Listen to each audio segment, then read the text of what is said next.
ஜீவனுள்ளவராக எங்கள் மத்தியிலே பிரசன்னமாயிருக்கக்கூடிய நல்ல தகப்பனே, உம் பேர் அருளினாலே இரக்கத்தினாலே உம் பிள்ளைகளாகி எங்களுக்கு 2025 எனும் புதிய வருடத்தை கூட்டி தந்தீரே சுவாமி. உம்மை துதிக்கின்றோம். இந்த வருடத்தை கர்த்தாவே உம் பேர் அருளினாலே உம்முடைய சமூகத்தில் வந்து உம்மை துதித்து ஜெபத்தோடு ஆரம்பிக்கத்தக்கதான ஒரு பாக்கியத்தையும் தந்திருக்கிறீரே சுவாமி. உமக்கு ஸ்தோத்திரம். இவ்வேளையில் நாங்கள் வாசித்து தியானிக்கக்கூடிய வசனங்கள் வாயிலாக எங்கள் வாழ்வுக்கு தேவையான நல்ல ஆலோசனைகளை தரும்படி இரட்சகர் இயேசுவின் நாமத்தில் பணிவாய் ஜெபிக்கிறோம் நல்ல தகப்பனே, ஆமென். கிறிஸ்துவுக்குள் பிரியமானவர்களே, இந்த புத்தாண்டில் இந்த ஆராதனையில் உங்கள் முன்பாக நான் நிற்கத்தக்கதாக கர்த்தர் எனக்கு தந்த நல்ல வாய்ப்புக்காக கர்த்தரை ஸ்தோத்திரிக்கின்றேன். நம் திருச்சபையின் குருவானவர் மறைதுரு ஞான சௌந்தரமணி தம்பி அவர்களுக்கும் அவர் குடும்பத்துக்கும், திருச்சபையின் அனைத்து பிசி மெம்பர்ஸுக்கும், அனைத்து சங்கங்களின் கன்வீனர்களுக்கும், திருச்சபை வாழ் அனைத்து குடும்பங்களுக்கும், குறிப்பாக இந்நாளிலே கூடி வந்திருக்கக்கூடிய உங்கள் அனைவருக்கும் புத்தாண்டு நல்வாழ்த்துக்களை நான் அறிவிக்கின்றேன். நாம் அனைவரும் கர்த்தருக்குள் மனமகிழ்ச்சியாயிருப்போம். கர்த்தருக்குள் மனமகிழ்ச்சியாக இருக்கும்போது கர்த்தர் தாமே நம் இருதயத்தின் வேண்டுதல்களை நமக்கு அருள் செய்வார். குருவானவர் நீங்கள் 1ஆம் தேதி 3வது ஆராதனையில் செய்தி கொடுக்க வேண்டும் என்று பல நாட்களுக்கு முன்பாகவே சொன்னபோது நான் ஜெபித்து கொண்டே இருந்தேன். ஏதாவது ஒரு வசனம், அதிலும் குறிப்பாக திருச்சபைகளிலே ஜனங்கள் வருகின்றவர்கள் வாக்கு தத்தங்களை எதிர்பார்ப்பார்கள். அதை மனதில் வைத்து திருச்சபையின் பரிவாரண குழு ஆசீர்வாத அட்டைகளை, சிறிய அட்டைகளை பிரிண்ட் பண்ணி அல்லது வாங்கி விநியோகம் பண்ணுவது உண்டு. சில இடங்களில், சில திருச்சபைகளில் ஸ்ட்ரிக்டாக ஒவ்வொரு மாதமும் வருடத்தின் முதல் நாளிலும் வாக்கு தத்தங்களை சொல்லி ஜெபம் பண்ணுவது, ஆசீர்வதிப்பதாக காணப்படுகிறது. அந்த நிலையிலே நான் என்ன செய்ய என்று சொல்லி யோசித்த போது கிறிஸ்மஸ் பண்டிகையின் கேரல் ரவுண்ட் எங்கள் வீட்டிற்கு வந்தது. அந்த கேரல் ரவுண்ட் அழகான ஒரு கேலண்டரை கொடுத்து சென்றார்கள். அந்த கேலண்டரை நான் ஓப்பன் பண்ணி பார்க்கும்போது ஜனவரி முதல் மாதத்துக்குரிய வசனமும் அதற்குரிய வாழ்த்துதலும் அதிலே கொடுக்கப்பட்டிருந்தது. அது இப்போது ஸ்க்ரீனில் நமக்கு டிஸ்பிளே பண்ணப்பட்டிருக்கிறது. அந்த வசனம் சங்கீதங்களின் புத்தகம் 37ஆம் சங்கீதம் 4ஆம் வசனம், கர்த்தரிடத்தில் மனம் மகிழ்ச்சியாயிரு, அவர் உன் இருதயத்தின் வேண்டுதல்களை உனக்கு அருள் செய்வார். The Lord shall give you the desires of your heart. கர்த்தர் உன் மன விருப்பத்தின்படி உனக்கு தந்தருளி உன்னுடைய இருதயத்தின் வேண்டுதல்களை உனக்கு அருள் செய்வார்.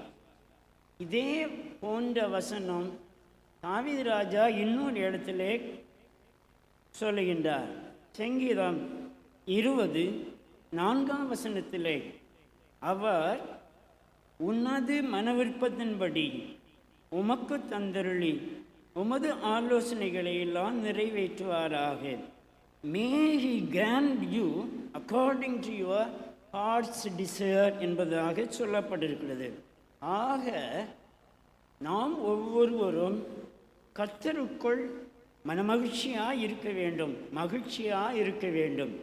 மகிழ்ச்சியாக இருக்கும்போது கர்த்தர் நம் இருதயத்தின் வேண்டுதல்களை நமக்கு அருள் செய்வார். ஒரு அருமையான வசனம், அது ஒரு வாக்குத்தத்த வசனமாக கொடுக்கப்பட்டிருக்கிறது. இந்த 4ஆம் வசனத்தை தொடர்ந்து அடுத்த வசனத்தை பாருங்கள். உன் வழியை கர்த்தருக்கு ஒப்புவித்து அவர் மேல் நம்பிக்கையாயிரு, அவரே காரியத்தை வாய்க்க பண்ணுவார். அதே போலத்தான் வருகிறது.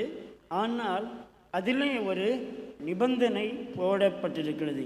நிபந்தனை என்னவென்றால், ட்ரஸ்ட் இன் த லார்ட். தேவனிடத்தில் கர்த்தரிடத்தில் நம்பிக்கையாயிரு. கர்த்தரிடத்தில் நம்பிக்கையாக இருந்து உன் வழியை அவர் கையிலே ஒப்புவித்தால் உன் மனவிருப்பத்தின்படி கர்த்தர் உனக்கு நன்மையானதை அருள் செய்வார். ஆக கர்த்தரிடத்தில் நம் வழியை ஒப்புவிக்க வேண்டும். இதில் கர்த்தரிடத்தில் நம் வழியை ஒப்புவி என்று சொல்லும்போது நம்முடைய வாழ்க்கை பயணத்தை ஒப்புவிக்க வேண்டும் என்பதுதான் முதல் அர்த்தமாக இருக்கிறது. ஆனால் இன்றைய சூழ்நிலையில் இன்றைய வசனமாக இதை எடுத்துக்கொள்ளும் போது கர்த்தரிடத்தில் நீங்களும் நானும் இந்த 2025 வருடத்தை ஒப்புவித்து அவர் மேல் நம்பிக்கையாக இருக்கும்போது நாம் மகிழ்ச்சியாக இருக்க கர்த்தர் உதவி செய்வார். நாம் எந்தெந்த காரியங்களை விரும்புகின்றோமோ, இதயத்திலே வேண்டுகின்றோமோ, அவை அனைத்தையும் அவர் அருள் செய்வார். அதை அனைத்தும் நமக்கு கர்த்தர் கை கூடி வர செய்வார். ஏனென்றால் கர்த்தர் நல்லவர். கர்த்தர் நல்லவராக இருக்கிறபடியினால் கர்த்தரை நம்பி அவர் வழியை ஒப்புவித்து வாழ்கின்றவர்களுக்கு அனைத்தும் மனவிருப்பங்களும் நிறைவேறக்கூடியதாக அமையும். கர்த்தர் நல்லவர். வேதத்திலே பாருங்கள், அநேக இடங்களிலே கர்த்தர் நல்லவர் நல்லவர் நல்லவர் என்று குறிக்கப்பட்டிருக்கிறது. நாமும் நம்முடைய வாழ்க்கையில் கர்த்தர் நல்லவர் என்பதை அனுபவித்திருக்கிறோம். சங்கீதக்காரன் 34:8 சொல்லுவார், taste and see that God is good. கர்த்தர் நல்லவர் என்பதை ருசித்து பாருங்கள் என்பதாக. கர்த்தர் நல்லவர் என்பதை ருசித்து பார்க்க நாம் அழைக்கப்பட்டிருக்கிறோம். கர்த்தர் நல்லவர். கர்த்தர் நல்லவர். நல்லவராக இருக்கக்கூடிய கர்த்தர் நமக்கு நன்மையானதை செய்ய வேண்டும் என்றால் நாம் நல்லவர்களாக இருக்க வேண்டும். இரண்டாவது, நாம் நல்லதை செய்ய வேண்டும். மூன்றாவது, நாம் நல்லதை நாட வேண்டும். இறுதியாக கன்க்ளூஷனில் முடிவரையில் நாம் நல்லதை பெற்றுக்கொள்வோம். ஏன்னா கர்த்தர் நமக்கு நன்மை செய்ய ஆயத்தம் உடையவராக இருக்கார். Taste and see that the Lord is good. கர்த்தர் நல்லவர், the Lord is good. அதை சற்று மாற்றியும் போட்டால் the Lord is the best. God is the best. The Lord is the best. Lord கர்த்தர் நல்லவராக the பெஸ்டாக இருக்கும்போது you and me should be the best. நானும் நீங்களும் கர்த்தர் விரும்புகின்ற நல்லவர்களாக நம்முடைய வாழ்க்கையிலே வாழ வேண்டும். எடுத்துக்காட்டாக சங்கீதங்களின் புத்தகம் 73ஆம் சங்கீதம் 1ஆம் வசனத்தில் சுத்த இருதயம் உள்ளவர்களாகிய இஸ்ரவேலருக்கு கர்த்தர் நல்லவராகவே இருக்கிறார். சுத்த இருதயம் உள்ளவர்களாகிய தூய மார்க் திருச்சபை சேலையூரை சார்ந்தவர்களுக்கு கர்த்தர் நல்லவராகவே இருக்கிறார். ஆக சங்கீதக்காரன் சொல்லும்போது இஸ்ரவேல் ஜனங்களை பார்த்து சொன்னார், இன்று நாம் எடுத்துக்கொள்ள வேண்டியது ஆவியானவருடைய பிரசன்னத்தை உணர்கின்ற நாம் அனைவரும் சுத்த இருதயம் உள்ளவர்களாக இருக்க வேண்டும் என்பது. சரியா? சுத்த இருதயம் உள்ளவர்களாக இருக்க வேண்டும். அவர்களுக்கு கர்த்தர் நல்லதை செய்வார். அவர்கள் மன விருப்பத்தின்படி கர்த்தர் அவருக்கு அருள் செய்வார். உதாரணத்திற்கு லூக்கா 8ஆம் அதிகாரத்தை பாருங்கள். லூக்கா 8ஆம் அதிகாரம் 8ஆம் வசனத்தில் விதைக்கிறவன் விதை விதைக்கிறான். 4வது இடமாக நல்ல நிலத்திலே அந்த விதை விழுகின்றது. அந்த நல்ல நிலம் என்று சொல்லும்போது அந்த நிலம் ஏற்கனவே நல்ல நிலமாக இருந்திருக்கலாம். ஆனால் அது புற்பூண்டுகள் நிறைந்து, செடிகள் நிறைந்து, கரடு முரடான ஒரு தோற்றத்திலே இருக்கலாம். ஆனால் அந்த லேண்ட் ஓனர், அந்த இடத்தின் உரிமைக்காரன் அதை லெவல் பண்ணி, சுத்தம் பண்ணி, நல்ல முறையில் நீர் பாய்ச்சி அதை பயிரிடுவதற்காக ஆயத்தப்படுத்துகின்றான். தன்னுடைய நிலத்தை பண்படுத்தி நல்ல நிலமாக மாற்றி விதை விதைக்கின்றான், தண்ணீர் பாய்ச்சுகின்றான். நாட்கள் கடரும்போது லூக்கா 8:8 சில விதை நல்ல நிலத்தில் விழுந்தது, அது முளைத்து 100 பலன் கொடுத்தது. 15ஆம் வசனத்தில் நல்ல நிலத்தில் விதைக்கப்பட்டவர்கள் வசனத்தை கேட்டு அதை உண்மையும் நன்மையுமான இதயத்தோலே காத்து பொறுமையுடனே பலன் கொடுக்கிறவர்களாக இருக்கிறார்கள். நல்ல நிலத்தில் விழுந்த விதை பலன் தந்து 100 மடங்கு பலன் தந்தது என்று வேதம் சொல்கிறது. நாமும் அதை நன்கு அறிவோம். கடவுள் அதற்கு விளக்கம் கொடுக்கும் போது, நீ நல்லவனாக இருந்தால், உன் இதயம் நல்லதாக இருந்தால், சுத்தமுள்ளதாக பரிசுத்தமுள்ளதாக இருந்தால், உன் காரியங்கள் வாய்க்கும், அது நன்மைக்கு ஏதுவாக நடைபெறும் என்று சொல்லி பழைய ஏற்பாட்டில் ஆதியாகமம் 37ஆம் அதிகாரத்தில் யோசேப்பு என்று சொல்லக்கூடிய சிறுவன் தகப்பனாருக்கு பிரியமானவர். சிறுவனாக இருக்கும்போது அண்ணன்மார் அக்கா செய்கின்ற தவறுகளை எல்லாம் சுட்டி காட்டுகின்றார். அதனாலே அண்ணன்மாரும் அக்காவும் பகைக்கிறார்கள். நாட்கள் கடல்கின்றன. 17ஆம் வயதில் ஒரே சமயத்தில் ஒன்றன் பின் ஒன்றாக 2 சொப்பனங்களை காண்கின்றார்கள். அப்போது தகப்பனாகிய யாக்கோபு கேட்கின்றார், நானும் உன் தாயாகிய என் மனைவியும் என் அனைத்து பிள்ளைகளும் உனக்கு முன்பாக வந்து குனிந்து பணிந்து வணங்குவோமா என்று சொல்லுகின்றார்கள். ஆனால் அந்த யோசேப்புக்கு இந்த 2 சொப்பனங்களையும் பார்க்கும்போது, நான் ஒரு நாளில் ஆண்டவரினாலே ஆசீர்வதிக்கப்பட்டு ஒரு பெரிய மனிதனாக மாறுவேன் என்று சொல்லக்கூடிய எண்ணம் இருந்தது. அதை தன் மனதிலே வைத்திருந்திருக்கலாம், யாரிடத்திலும் சொல்லாமலும் இருந்திருக்கலாம். அவ்விதமாக வாழ்ந்து வந்த அந்த இளம் வாலிபன், வேதம் சொல்கிறது 105ஆம் சங்கீதத்தில் அவர் பட்ட பாடுகளை சுருக்கமாக எழுதி வைத்திருக்கிறார்கள். 105ஆம் சங்கீதம் 14ஆம் வசனத்தில், அவர் தேசத்திலே பஞ்சத்தை அறிவித்து ஆகாரம் என்னும் ஆதரவு கோலை முற்றிலும் முறித்தார். அவர்களுக்கு இஸ்ரவேலருக்கு முன்னாலே ஒரு புருஷனை அனுப்பினார். யோசேப்பு சிறையாக வைக்கப்பட்டான். அவன் கால்களை விலங்கு போட்டு ஒடுக்கினார்கள். அவன் பிராணன் இருக்கும் பிராணன் இரும்பில் அடைபட்டு இருந்தது. கர்த்தர் சொன்ன வார்த்தை நிறைவேறும் அளவும் அவருடைய வசனம் அவனை புடமிட்டது. யோசேப்பு நல்ல பையன், ஆனாலும் கர்த்தர் சொன்னதை நிறைவேற்றுவார் என்று சொல்லி பக்திக்குரிய பிள்ளையாக காத்திருப்பதை பார்க்கிறோம். இளமையிலே தீமையை வருத்த சிறுவன் வளர்ந்து வருகின்ற இளம் வாலிபத்திலே தீமையை விட்டு அந்த அம்மாவை விட்டு ஓடி மறைந்து கொண்ட மனிதன். ஒரு இடத்திலே சொல்வார், அவர் கவர்னராக உயர்த்தப்படுகின்றார். உயர்த்தப்பட்டிருக்கும் போது ஆகாரத்துக்காக அண்ணன்மார் வருகின்றார்கள். அண்ணன்மாரிடத்திலே அவர் ஒரு இடத்திலே தன்னை வெளிப்படுத்தும் போது, ஆதியாகமம் 42:18 நான் தேவனுக்கு பயப்படுகிற மனிதன், ஐ ஃபியர் காட் என்பதாக சொல்கிறார். நான் யார் தெரியுமா? உங்கள் சகோதரன் என்று அவர் முதலில் சொல்லவில்லை. நான் தெய்வத்துக்கு பயப்படுகிறவன், நான் கடவுளுக்கு பயப்படுகிற மனிதன் என்பதாக சொல்லுகின்றார். இவ்விதமாக இந்த மனிதன் கடவுளுக்கு பயந்து சுத்த இருதயம் உள்ள ஒரு மகனாக, நல்ல ஒரு மகனாக, பண்படுத்தப்பட்ட மகனாக இருந்ததினாலே ஏற்ற காலத்திலே இறைவன் உயர்த்தினார். மன்னனுக்கு அடுத்த பதவியிலே இருந்து உலகிற்கு ஆகாரம் கொடுத்து நன்மை செய்கிறவனாக இருந்த இப்படி அநேக நபர்களை வேதத்திலிருந்து சொல்லலாம். நல்லவர்களாக இருங்கள், நல்லதை செய்யுங்கள். அடுத்த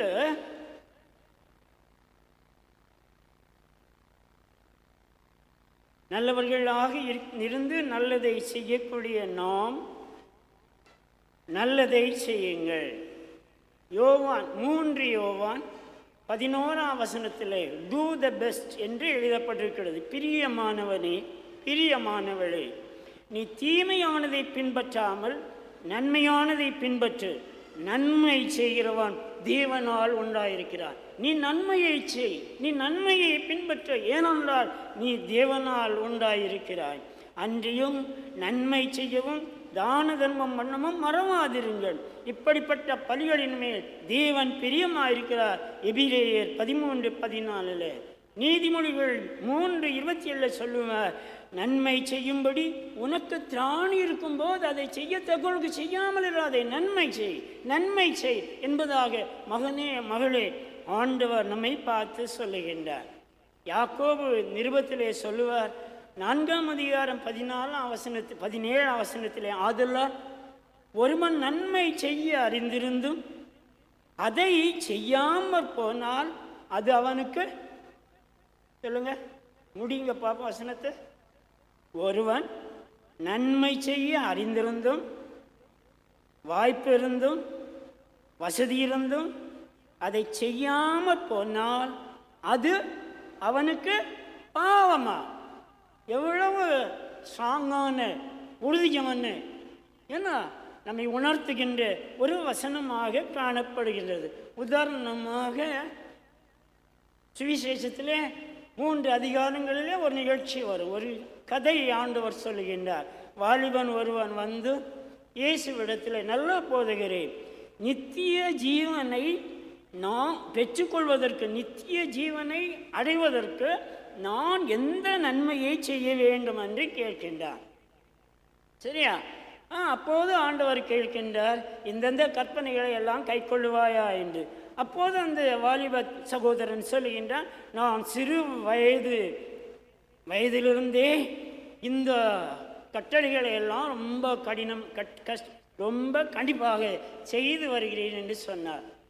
சொல்லிவிட்டா கேட்கிறான் அந்த சகோதரன் ஆண்டவரிடத்தில், நான் என்னிடத்தில் இன்னமும் என்னிடத்தில் என்ன குறை உண்டு என்று கேட்கிறார்.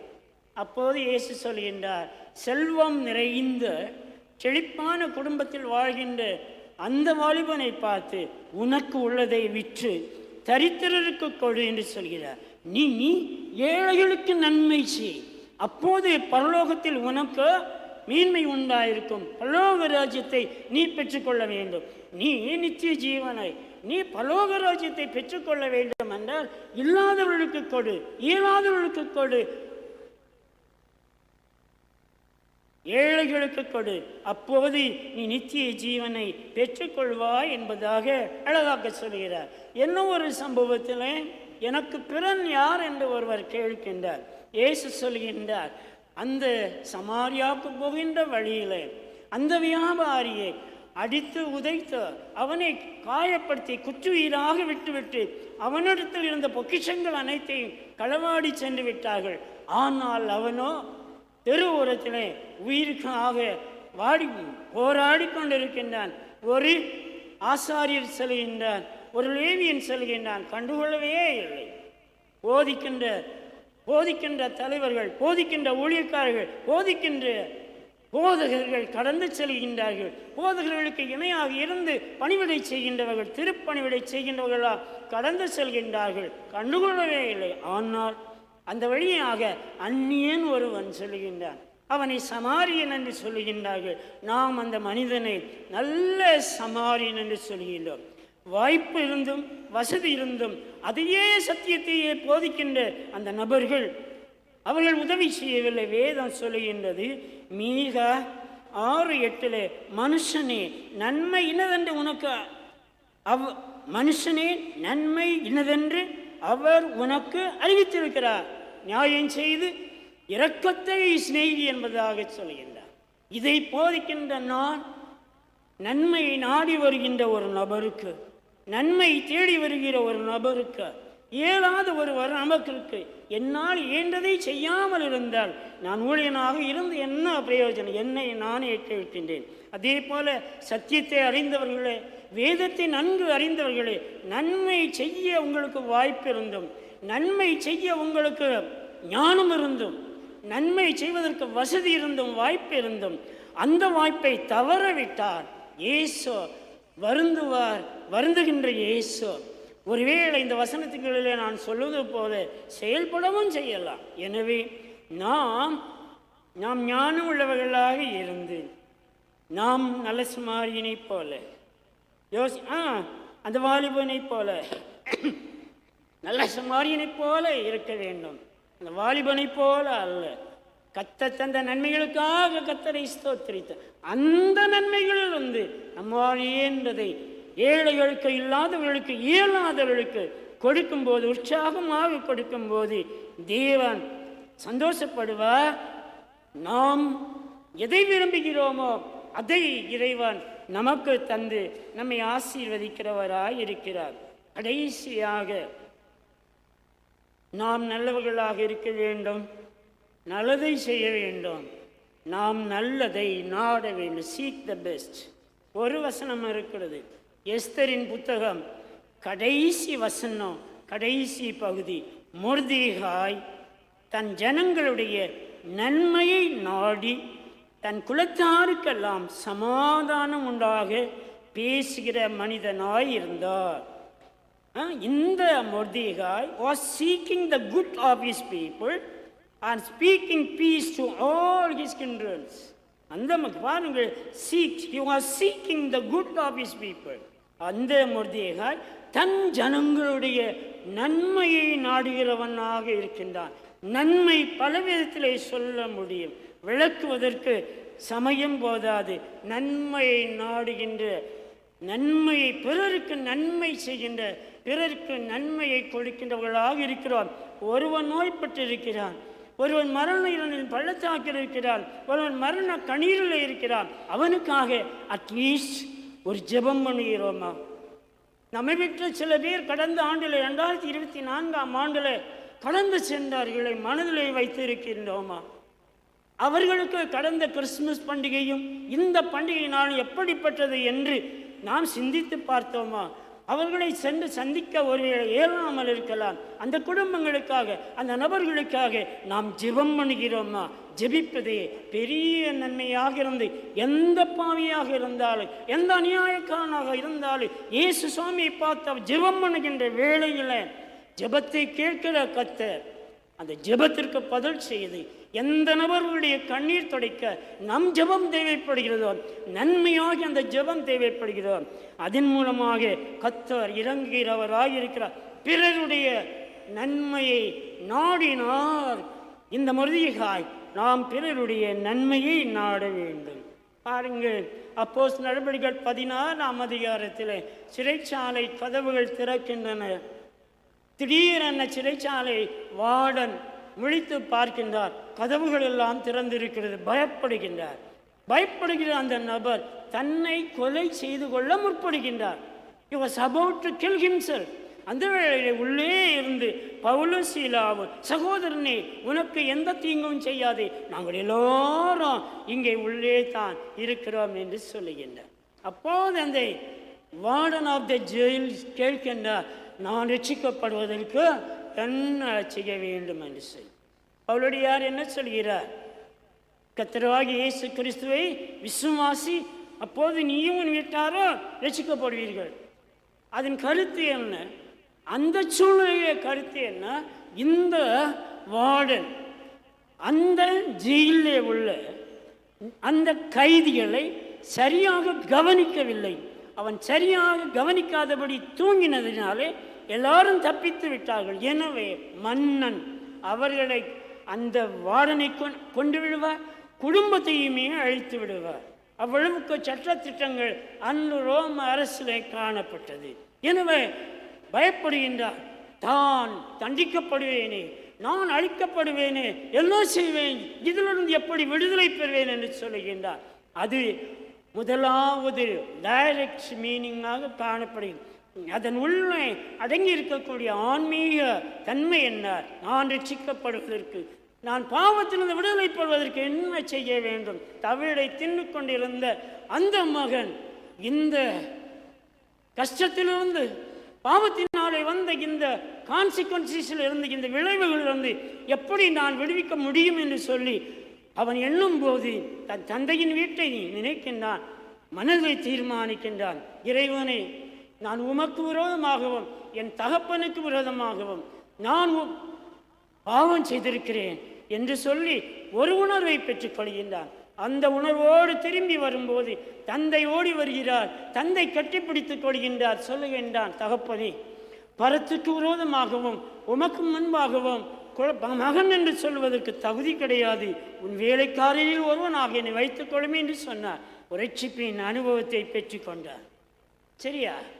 மீண்டும் பிள்ளையாக ஏற்றுக்கொள்ளப்பட்டார்.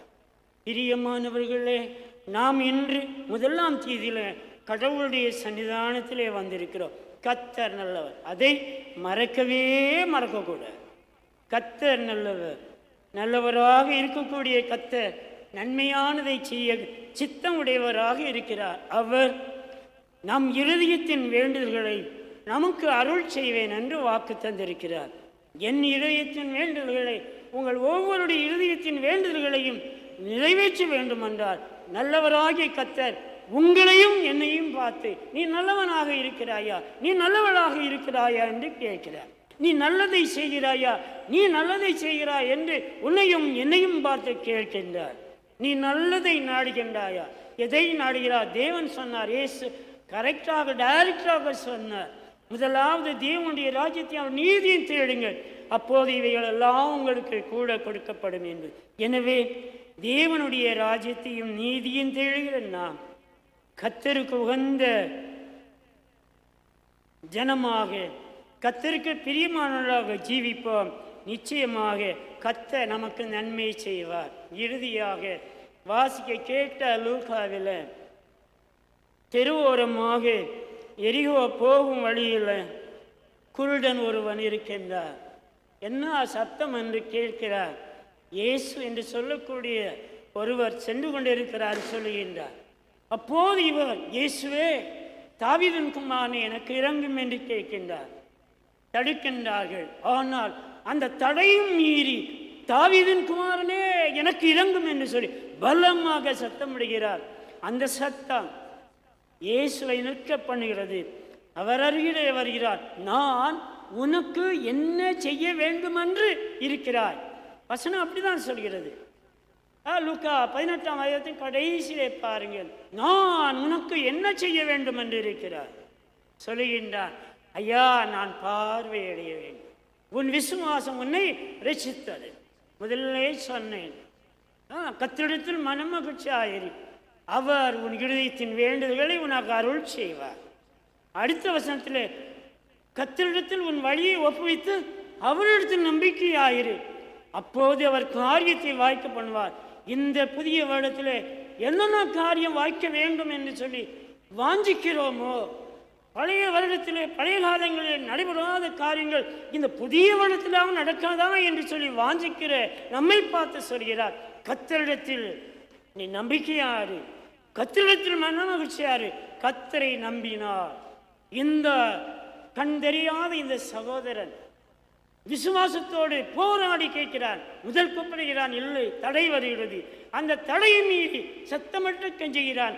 கேளாதவர் சோர் சென்ற கர்த்தர் அவனுடைய விசுவாசத்தை பார்த்து வருகின்றார். உன் விசுவாசம் உன்னை ரட்சித்தது என்கின்றார். உடனடியாகவே பார்வை அடைகின்றார். பிரியமானவர்களே, கர்த்தர் நல்லவர். நமக்கு நன்மை செய்ய அவர் தயாராக இருக்கிறார். கர்த்தரை நம்புவோம், அவர் வசனத்தின்படி நடப்போம். எல்லா பிரசங்கத்திலும் நான் சொல்ல முற்படுவேன், அல்லேலூயா, கர்த்தருக்கு பயந்து அவர் கட்டளைகளில் மிகவும் பிரியமாயிருக்கிற மனிதன் பாக்கியவான். அவன் சந்ததி ஆசீர்வதிக்கப்படும். பூமியிலே அவனுடைய வம்சம் ஆசீர்வதிக்கப்படும். ஆஸ்தியம் ஐஸ்வர்யமும் அவன் வீட்டில் இருக்கும். பாருங்கள், கர்த்தருடைய வசனத்திலே வாஞ்சியாயிருங்கள். உங்களாலான மற்றும், நான் அப்படி தான் பாவியாக நான் அப்படி சொல்லுவேன், உங்களாலான மற்றும் தெய்வ பயத்தோடு வாழுங்கள். நல்லவர்களாக இருங்கள். நல்லதை செய்யுங்கள். நல்லதை நாடுங்கள். நீங்கள் விரும்புகின்ற நல்லதை கிடைக்கும் என்று சொல்லி முழு மனதோடு நம்பினால், விசுவாசித்தால் அவைகள் உங்கள் அனைவருக்கும் கைகூடி வரும். கர்த்தர் தாமே அந்த பேரருளை நம் அனைவருக்கும் தந்து நம்மை இந்த ஆண்டில் ஆசீர்வதித்து நடத்துவாராக. ஆமென்.